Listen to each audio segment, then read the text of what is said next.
அரசு மருத்துவமனையில் மருத்துவர்கள் இல்லை என அங்கிருந்த செவிலியர்களுடன் நடிகர் கஞ்சா கருப்பு வாக்குவாதம் நடத்தினார். இதனால் பரபரப்பு ஏற்பட்டது.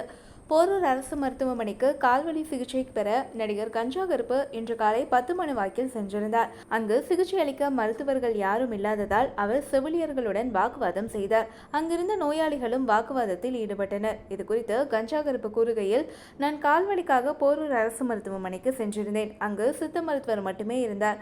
காலை 8 மணிக்கு வர வேண்டிய மருத்துவர் மதியம் 3 மணிக்கு தான் வருவார் அப்படின்னு சொன்னாரு.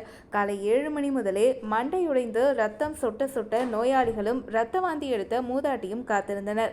ஆனாலும் அவர்களுக்கு சிகிச்சை அளிக்க யாரும் வரவில்லை. மேலும் நாய்க்கடியால் பாதிக்கப்பட்ட ஒருவரும் அமர்ந்திருந்தார். இப்படி அரசு மருத்துவமனையில் உயிருக்கு போராடும் நிலையில் வந்தவர்களுக்கு சிகிச்சை அளிக்க யாருமே இல்லை என்ற விஷயம் வேதனை கொடுக்கிறது. நம் வரி பணத்தில் ஊதியம் வாங்கிக் கொண்டு தான் வைத்திருக்கும் கிளினிக்கில் சிகிச்சை கொடுத்துவிட்டுதான் அரசு மருத்துவமனைக்கு மருத்துவர் வருவார் என்றால் அப்படிப்பட்ட மருத்துவமனையே தேவையில்லை. இதை மூடிவிடலாமே. ஆபத்து நேரத்தில் மருத்துவர்கள் இல்லாத நிலையால் 200க்கும் மேற்பட்ட நோயாளிகள் பாதிக்கப்பட்டனர். அவர்கள் எல்லாம் தற்போது வேறு மருத்துவமனைக்கு அனுப்பி வைக்கப்பட்டனர்.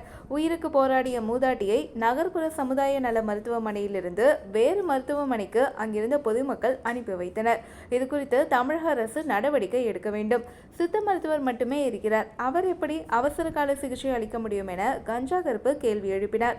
இதுகுறித்து துணை மேயர் மகேஷ் ஊடகம் ஒன்றிற்கு அளித்த பேட்டியில், போரூர் அரசு மருத்துவமனை மாநகராட்சிக்குட்பட்டு வராது. எனினும் தவறு செய்திருந்தால் நடவடிக்கை எடுக்கப்படும். இதை துறை அமைச்சரின் கவனத்திற்கு கொண்டு செல்கிறேன். மேலும் இன்று தைப்பூச விடுமுறை என்பதால் சுழற்சி அடிப்படையில் மருத்துவர்கள் பணியாற்றுகிறார்கள். அதில் அந்த மருத்துவருக்கு என்ன பிரச்சனை என தெரியவில்லை. இதை விசாரித்துதான் நடவடிக்கை எடுக்க முடியும் என தெரிவித்திருந்தார்.